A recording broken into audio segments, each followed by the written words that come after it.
Assalamualaikum warahmatullahi wabarakatuh. Berjumpa perdana di studio SMK 1 Praia Tengah dalam rangka kita menyiarkan berita terkait dengan acara yang memang ada di SMK 1 Praia Tengah, itu adalah studi siar. Dan kebetulan pada kesempatan kali ini kita kedatangan tamu dari Jakarta, yaitu Kepala Pusat Pengembangan Perpustakaan untuk Sekolah, Madrasah dan Perguruan Tinggi. Dalam hal ini Bapak Dr. Andus Nur Cahyono SS MSI. Selamat datang Pak di sekolah kami SMK 1 Praia Tengah. Jadi pada kesempatan kali ini kita akan mencoba untuk menggali informasi apa program dari pusat terkait dengan meningkatkan literasi di daerah, dan bagaimana cara kita untuk menangkap program itu supaya di daerah literasi kita, terutama di dunia pendidikan, semakin meningkat. Dan juga tidak lupa saya kenalkan juga ada Kepala Dinas Perpustakaan Kabupaten Lombok Tengah, Pak Lalu Mulyawan, yang sudah hadir di tengah-tengah kita untuk menerima juga bagaimana program-program pusat bisa ditularkan di daerah. Untuk itu kita langsung saja berbincang dengan Bapak Kepala Pengembangan Perpustakaan untuk Sekolah, Madrasah dan Perguruan Tinggi, yaitu Bapak Dr. Andus Nur Cahyono SS MSI. Pak, ini bagaimana ini untuk program pusat ini untuk pengembangan literasi di daerah ini, Pak? Baik, terima kasih Pak Kepala. Assalamualaikum warahmatullahi wabarakatuh. Kenalkan, saya Nur Cahyo dari Perusahaan Nasional. Mungkin barangkali kami sampai dulu lembaga kami, Pak ya. Kami Perusahaan Nasional sebagai lembaga pemerintah non kementerian, kami punya tugas membina semua jenis perpustakaan. Dalam melaksanakan tugas ini, kami punya fungsi sebagai pusat informasi, fungsi rujukan, fungsi jejaring, fungsi deposit, dan juga fungsi pelestarian bahan pustaka. Bapak Ibu, tadi kalau kami tangkap dari Pak Kepala Sekolah, tentunya ingin meningkatkan literasi di Indonesia. Tentunya kalau kita bicara literasi, kita tidak bisa bicara sendirian, Bapak. Karena dalam peningkatan literasi bisa ditempuh oleh jalur keluarga, jalur sekolah, dan juga jalur masyarakat. Nah, di sini barangkali kami bicara dari jalur sekolah, ya. Mungkin nanti Pak Kepala Dinas Perusahaan Umum dari sisi yang lain. Baik Bapak Ibu, dari sisi sekolah kami melihatnya dari kurikulum sebelumnya. Sampai hari ini masih ada 3 kurikulum berlaku, izin Pak Kepala Sekolah. Kurikulum K13, kurikulum darurat belum cabut COVID, dan juga kurikulum Merdeka Belajar. Ya. Namun ketiga-tiganya kurikulum ini sebenarnya tujuannya sama sebenarnya. Cuma Merdeka Belajar lebih spesifik. Terus kalau kita tarik lagi ke belakang, mungkin di Bapak Ibu juga sudah sering melihat paradigma belajar dapat 21. Yang di sana ada ciri-ciri informasi, ciri komputasi, ciri informasi. Itu tidak bisa lepas dengan perpustakaan. Sebagai contoh misalnya kalau kita menggunakan ciri informasi. Kalau dulu kita ngajar, mungkin closingnya Pak Kepala Sekolah sampaikan ke siswa kita pertanyaan. Kalau siswa sudah bisa menjawab pertanyaan, kita sudah bangga sepertinya. Artinya tujuan kita sudah tercapai. Karena siswa sudah bisa menjawab pertanyaan dari gurunya. Namun dalam paradigma belajar abad 21, tidak cukup sana, Pak. Nah, sekarang bagaimana kita mengkondisikan siswa kita bisa bertanya pada gurunya. Betul. Nah, keterampilan bertanya itu jarang sekali diajarkan. Mohon maaf kalau saya salah. Seingat saya sekolah dari SD sampai selesai kuliah nggak pernah diajarkan, Pak. Diajarkannya bagaimana menjawab pertanyaan. Lah, keterampilan bertanya itu tidak kalah sulitnya dengan keterampilan menjawab pertanyaan. Seorang siswa bisa bertanya, pasti apa? Pasti banyak informasinya, banyak literasinya. Di mana? Di perpustakaan. Dan literasi informasi itu adalah suatu kemampuan siswa tahu kebutuhan informasinya, tahu di mana sumber informasinya. Setelah mendapatkan sumber informasi, siswa bisa mendapatkan informasi. Lalu informasi akan diolah, dianalisis, ya, dievaluasi, disintesakan, dan dipresentasikan. Nah, di sini Bapak Ibu kami ingin sekali peran pustakawan sekolah hadir dalam pembelajaran. Ya, betul. Sebagai contoh misalnya kalau Pak Kepala Sekolah mengajar siswa kita sampaikan tematik saja dalam kelas. Habis itu gurunya Pak Kepala Sekolah akan balik ke ruang guru. Nanti yang masuk siapa? Pustakawan sekolah yang ideal. Nah, tadi gunakan literasi informasi. Karena pustakawan sifatnya membimbing Pak, bukan didik. Bimbing siapa? Bimbing siswa. Dalam rangka apa? Menjawab tema yang diberikan oleh Pak Guru tadi. Contohnya misalnya sejarah Lombok Tengah misalnya ya, belajar sejarah misalnya, ya siswa dapat menjelaskan sejarah Lombok Tengah. Habis itu kalau saya gurunya guru sejarah pelajaran itu, saya balik lagi ke ruang guru. Nanti masuk pustakawan sekolah, pustakawan sekolah membimbing siswa kita, gitu kan, bagaimana mencari informasi Lombok Tengah tadi, ada di pustakawan sekolah kita. Nah nanti mereka dapat informasinya, dan informasi harus dianalisis, dievaluasi ya, disintesakan, disimpulkan, dan nanti baru dipresentasikan. Pada waktu eksplorasi informasi sama pustakawan sekolah tadi Pak idealnya, bukan sama gurunya. Namun pada waktu presentasikan informasi tadi, menjawab pertanyaan tugas dari guru tadi tentang sejarah Lombok Tengah sama gurunya. Nah dengan cara ini insya Allah tadi pertama sudah, kalau siswa tidak senang literasi pasti nggak bisa selesai sekolah Pak. Iya, betul. Namun sementara ini mohon maaf seperti masih abu-abu metode kita itu. Ya jadi kami harapkan, kami dari sisi pendidikan, sisi sekolahnya, kami harapkan ada perubahan metodologi pembelajaran di sekolah. Yang kedua, ciri komputasi ya. Kalau dulu kita mengajar mungkin siswa bisa menyelesaikan masalah secara rutin, sekarang diharapkan siswa bisa menyelesaikan masalah secara kompleks, berpikir secara holistik, secara menyeluruh. Siswa bisa berpikir secara kompleks, pasti apa Bapak Ibu, teman-teman? Pasti banyak rujukannya juga, banyak informasinya di mana di perusahaan sekolah. Iya, betul. Artinya pembelajaran tidak bisa lepas dengan perusahaan sekolah. Ya. Yang ketiga, kalau dulu kita mengajar mungkin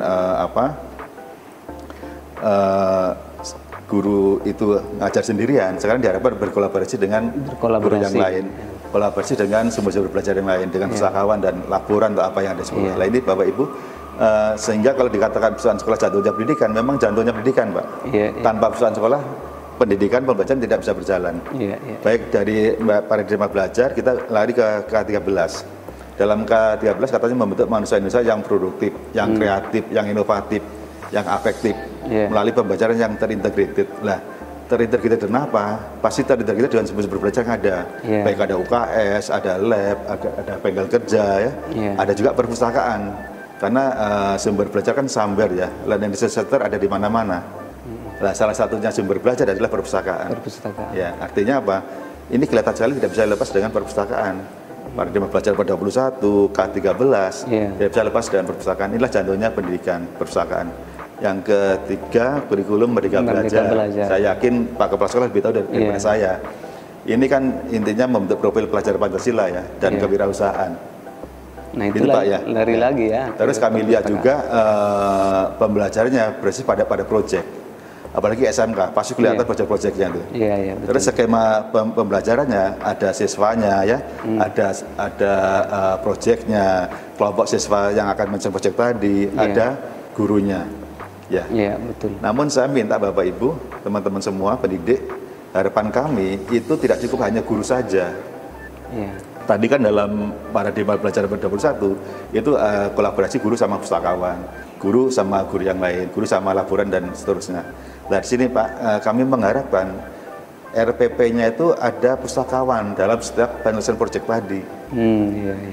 Dalam lomba perusahaan sekolah kami sudah kejar itu. Kalau dia menyampaikan kami terlibat dalam pembelajaran, buktinya mana? Apakah masuk dalam? Kalau RPP-nya nggak ada berarti bohong gitu.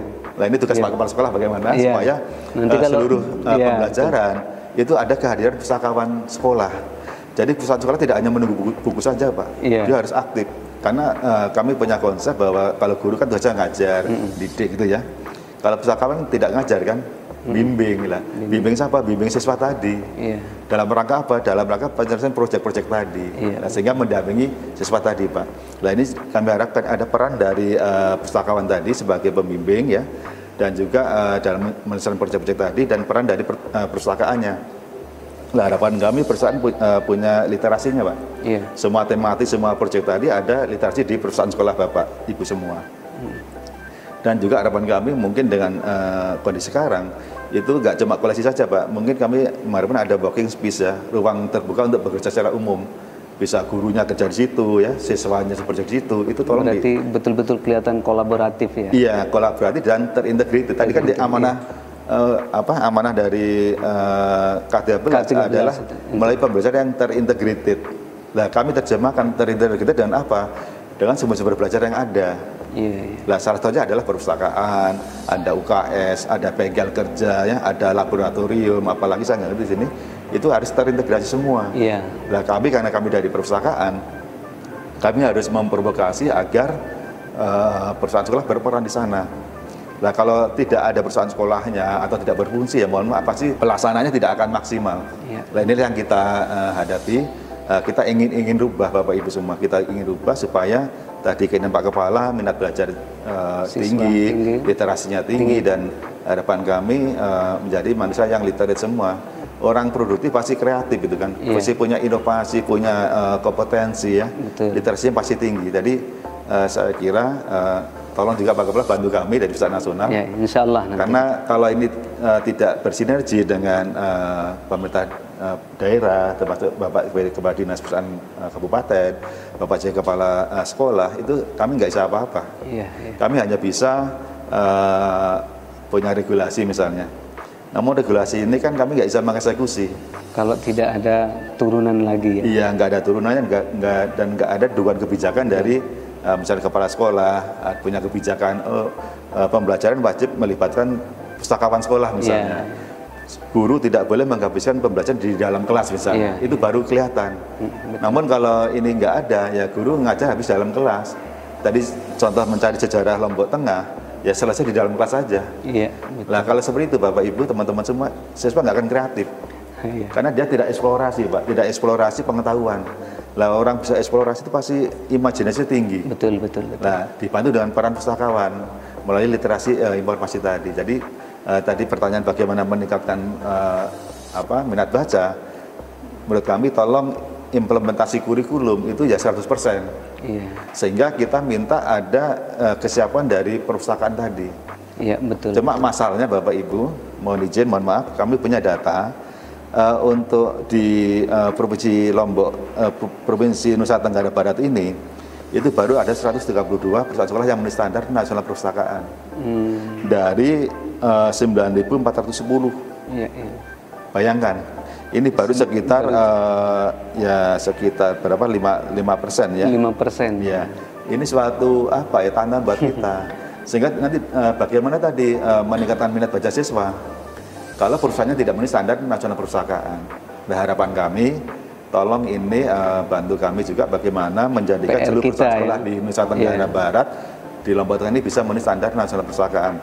Data yang lebih ekstrim lagi Bapak Ibu, teman-teman semua, untuk Lombok Tengah itu ada 4 yang sudah di data kami ada 2058 sekolah. 2058 sekolah. Se-Lombok Tengah. Dari 2058 perpustakaan di Lombok Tengah, baru 8 perusahaan yang terakreditasi. Baru 8 perusahaan sekolah yang memenuhi standar nasional perpustakaan. Mungkin nanti juga jadi Pak Kepala Dinas ini. Tugas Pak Kepala Dinas Perpustakaan Kabupaten Lombok Tengah bagaimana menjadikan seluruh perusahaan di Lombok Tengah ini. Karena kalau dari sisi regulasi Bapak Ibu, memang kami agak sedikit kesulitan. Kalau kita melihat di Undang-Undang Perpustakaan, kan kami membina semua jenis perpustakaan. Bapak dari Kepala Dinas Perpustakaan Kabupaten Lombok Tengah juga membina semua jenis perpustakaan yang ada di Lombok Tengah. Namun di dalam pelaksanaan Undang-Undang 23 itu ternyata dijenjangkan untuk yang pendidikan. Jadi Bapak Ibu, teman-teman semua, kalau kita melihat di Undang-Undang 23 2014 tentang pemerintah daerah, di sana kan ada kewenangan pemerintah pusat urusan perpustakaan yang urusan wajib tidak dasar yang diberikan ke provinsi dan kabupaten kota. Yang ke provinsi itu ada 6, kabupaten kota ada 4. Yang pertama adalah pengelolaan perusahaan di tingkat provinsi atau pengelolaan perusahaan di tingkat kabupaten. Kalau kalimat cepat pengelolaan perusahaan di tingkat provinsi atau kabupaten, ini artinya Bapak sebagai Kepala Dinas Perusahaan Kabupaten punya tugas membina semua jenis perusahaan se-Kabupaten Lombok Tengah. Ini undang-undang di urusan yang perpustakaan. Yang kedua tentang tingkat kegembaran membaca masyarakat provinsi dan masyarakat kabupaten kota. Artinya Bapak harus mengukur berapa besar tingkat kegemaran membaca masyarakat Lombok Tengah. Dan juga yang ketiga tentang muatan lokal, budaya lokal yang ditemukan di Lombok Tengah. Artinya apa? Nah, seluruh tadi ada naskah-naskah kuno, budaya lokal Lombok Tengah harus dikoleksi di perpustakaan Kabupaten Lombok Tengah. Iya, betul.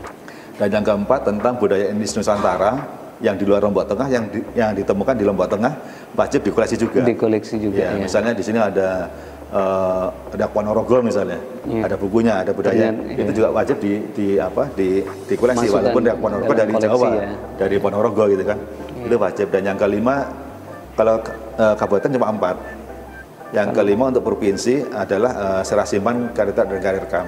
Terbitan yang di provinsi harus disimpan di Dinas Pendidikan Provinsi, dan yang keenamnya provinsi punya tugas untuk membuat bibliografi daerah dan katalog induk daerah. Nah ini kita bicara yang 4 saja barangkali kan, Bapak yang 4 saja. Nah 4 ini harus dilakukan oleh Bapak sebagai Kepala Dinas Perpustakaan daerah. Namun di dalam urusan pendidikan itu ada penjenjangan. Ini yang jadi masalah. SD SMP di kabupaten kota Pak ya. Ya. Yang SMA, SLB di provinsi.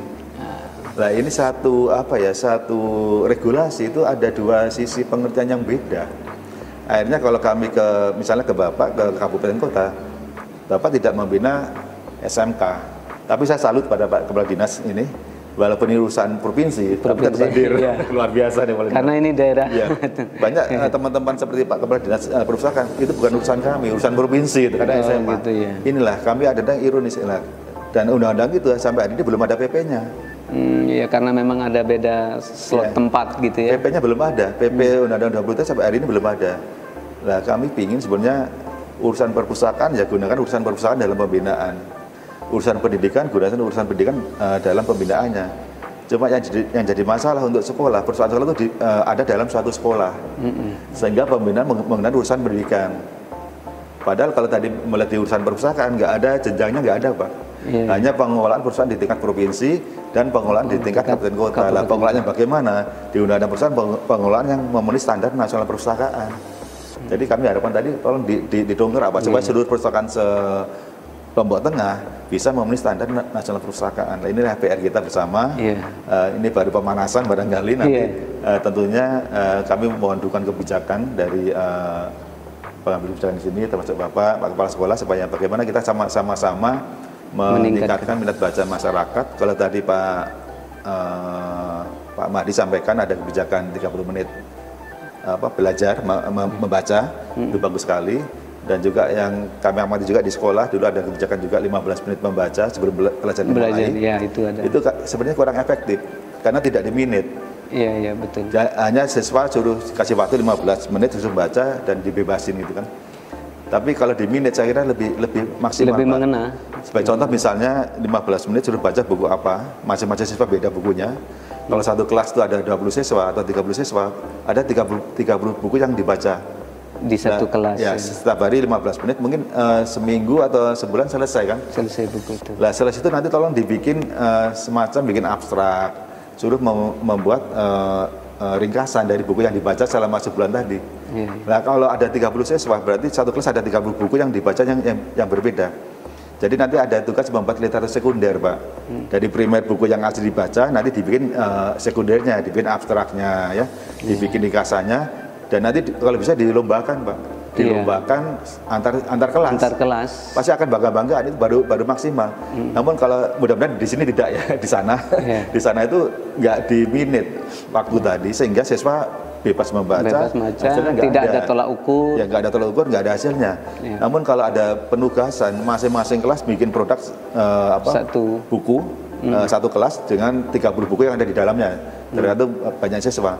Nanti dilombakan, Pak. Itu saya yakin dampaknya akan lebih bagus. Karena dia ada tugas untuk membuat ringkasan, tahu isi buku yang dibaca. Terus nanti ada saling bersaing kan antar kelas gitu ya. Saling ingin jadi juara semua kan. Nah, itulah mungkin jadi tadi dengan tema bagaimana menarik gitu, literasi siswa kita kejar dari implementasi kurikulum menurut saya.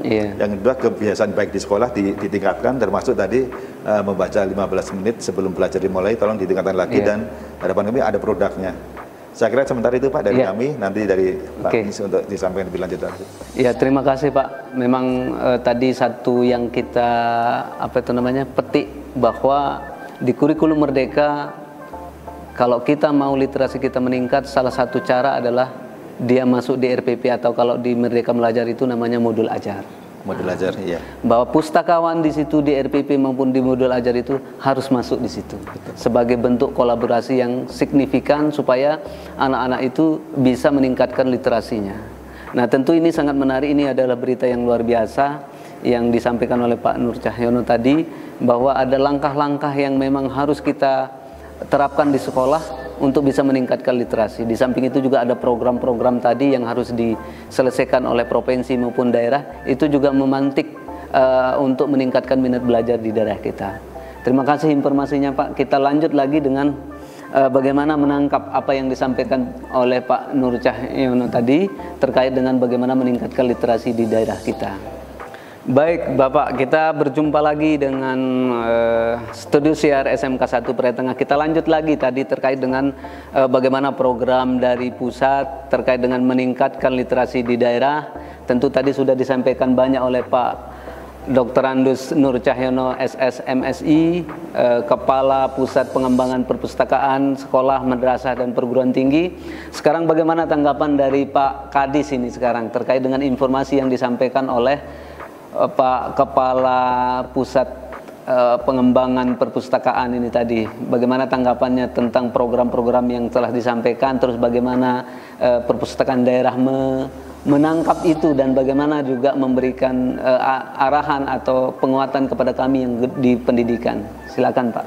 Oke, makasih Pak Kepala Sekolah, Pak Nur Cahyono. Makasih yang saya hormati Bapak Nur Cahyono, Pak Kepala Sekolah. Izin menyampaikan terkait dengan Perpustakaan Daerah Kabupaten Lombok Tengah. Perpustakaan Daerah Kabupaten Lombok Tengah merupakan OPD baru. OPD baru karena dulu tidak dinas, tetapi masih PT gitu, jadi berubahlah menjadi dinas. Terkait itu, ketika berubah jadi dinas, kami di Dinas Perpustakaan dan Kearsipan Kabupaten Lombok Tengah melihat gejala bahwa di sekolah itu perpustakaan itu cenderung tidak dianggap. Kalau kita sebut di nomor 2 kan, tidak dianggap perpustakaan itu.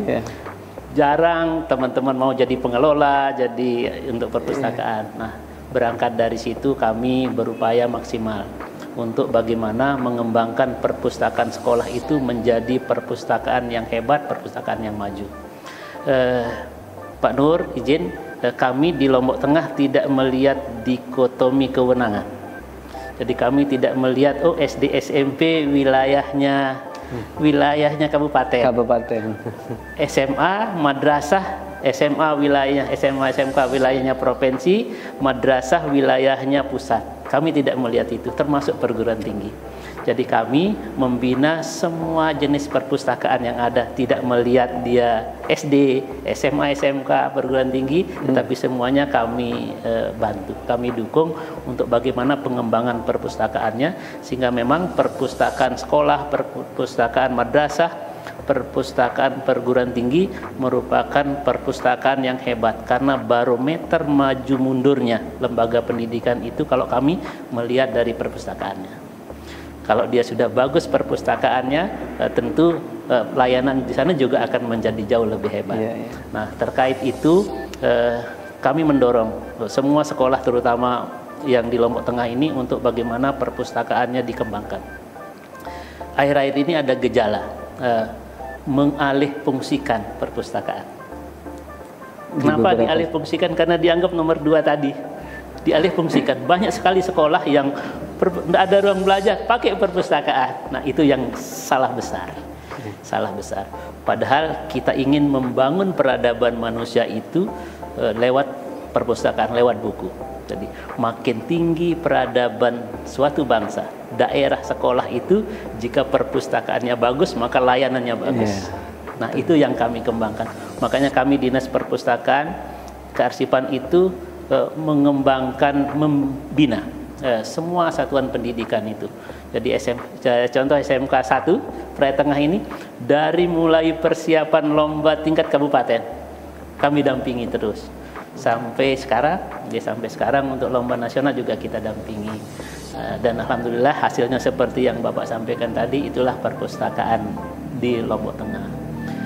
Berikut terkait dengan bagaimana ikhtiar kami untuk memayungi program kami itu, maka kami membuat perda perpustakaan nomor 1 tahun 2022 tentang perpustakaan.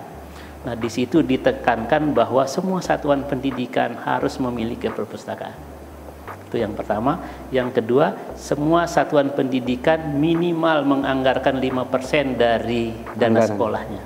Minimal 5%. Jadi kami akan pantau perkembangannya untuk semua jenjang.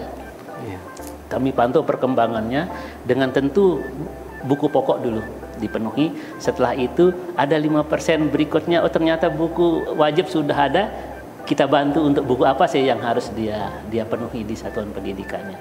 Nah, itu upaya kami termasuk di desa.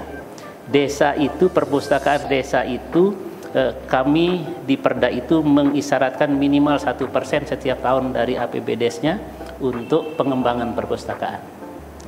Itu sudah mulai berjalan dan insya Allah program pemerintah yang transformasi perpustakaan berbasis inklusi sosial yang sedang dicanangkan oleh pemerintah pusat, kita galakkan terus di Lombok Tengah dan hasilnya 5 perpustakaan desa merupakan perpustakaan terbaik nasional untuk TPBIS dan desa.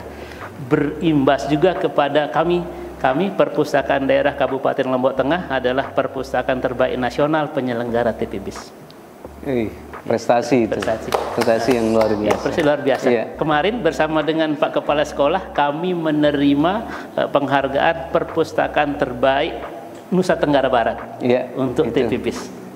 Betul sekali. Jadi berturut-turut itu prestasi kami dan hasil binaan untuk perpustakaan sekolah. Setiap ada lomba perpustakaan sekolah tingkat SMA SMK, Lombok Tengah itu selalu juara 1 untuk provinsi. Sekarang kita mengantarkan SMK 1 Prai Tengah, mudah-mudahan. Ini baru satu-satunya SMK. Ini baru satu-satunya. Kemana selama SMA ini saja SMA kita saja, bina. Pak. Di SMA. Tahun depan rencananya untuk aliyah. Nah, itu yang kami lakukan di Lombok Tengah. Jadi kami tidak dibatasi sekat yang tadi jadi tidak ada jarak gitu. Yang penting dia berada di Lombok Tengah, maka kita ayomi gitu. Termasuk perpustakaan yang dibangun masyarakat. Jadi itu bagian dari yang kami bina, manajemennya, kemudian bagaimana cara, termasuk bagaimana menata buku, menyiapkan buku dan sebagainya. Berdasarkan itu Pak Bupati, Pak Sekda, kami akan meluncurkan program ada gerakan yang namanya Bintang. Gerakan Bintang. Nah, gerakan Bintang ini diambil dari semua orang ingin jadi bintang. Gitu. Intinya semua orang ingin jadi bintang. Mau jadi pemain olahraga, dia juga ingin jadi bintang. Nah, berdasarkan itu kami buat gerakan Bintang yang akronim dari kata B-nya itu baca. Tidak akan sukses orang itu kalau dia tidak mau baca. I-nya itu ingat. Tidak cukup dia sekedar baca kalau dia tidak ingat. Bisa saja dia baca untuk pengantar tidur, kan? Maka dia harus ingat. Tetapi ingat dan baca juga tidak bermakna kalau dia tidak mengaplikasikan ilmunya. Maka T-nya, TA itu terapkan. Jika dia sudah baca, mengingat, menerapkan, maka pasti akan hadir individu yang hebat dalam segala hal. Maka NG-nya itu tangguh. Ya, tangguh ilmunya, tangguh imannya, tangguh amalnya, tangguh ekonominya. Jadi semua kecerdasan itu masuk di situ. Hebatlah masyarakat Lombok Tengah. Itu harapan kita ke depan. Insya Allah di bulan Oktober kita mau launching gerakan itu. Berharap kami dari Perpustakaan Nasional ada yang meluncing itu. Bisa Pak Kepala Perpustakaan Nasional. Kan ada 3 gerakan yang kami launching saat itu, Pak. Yang pertama itu ini gerakan Bintang. Yang kedua ada untuk arsip, ada gerakan Teras Tastura. Teras itu singkatan dari tertib arsip. Teras ya. Waduh. Ini luar biasa ini. Disederhanakan lagi, ya. Dikemas lagi supaya dia maknanya ada perubahan, maka teras Tastura itu disingkat lagi menjadi tetas. Teras. Ya. Tetas. Nah, ketika telur menetas, lahir individu baru yang dirawat pasti hebat. Iya. Wah, luar biasa ini istilah itu yang program kita Lombok Tengah. Nah, mudah-mudahan itu bisa jalan. Dan terakhir yang kita mau launching di situ, kita sedang menyiapkan perpustakaan digital untuk Lombok Tengah. Untuk Lombok Tengah, jadi perpustakaan Tastura yang sama dengan perpustakaan nasional yang digital itu dan bisa diakses oleh siapa saja. Itu program kami untuk mendukung pengembangan program dari perpustakaan nasional ya. Untuk seperti apa kita siap majukan masyarakat Lombok Tengah dengan gemar membaca. Iya. Itu Pak Kepala Dinas. Ya, Bapak Ibu yang ada di mana saja yang menonton acara ini, tentu bincang ini masih kurang, namun untuk saat ini kita simpulkan saja bahwa program-program dari Perpustakaan Nasional sudah diaplikasikan oleh Bapak Kepala Dinas tadi melalui program-program yang sudah dicanangkan.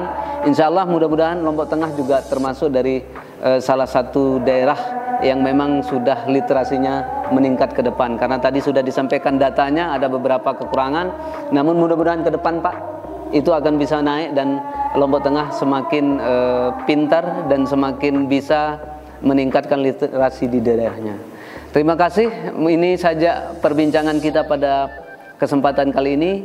Kita tutup acara ini dengan sama-sama membaca Alhamdulillah. Alhamdulillahirabbil alamin. Demikian, wassalamualaikum warahmatullahi wabarakatuh. Waalaikumsalam warahmatullahi wabarakatuh. Salam literasi.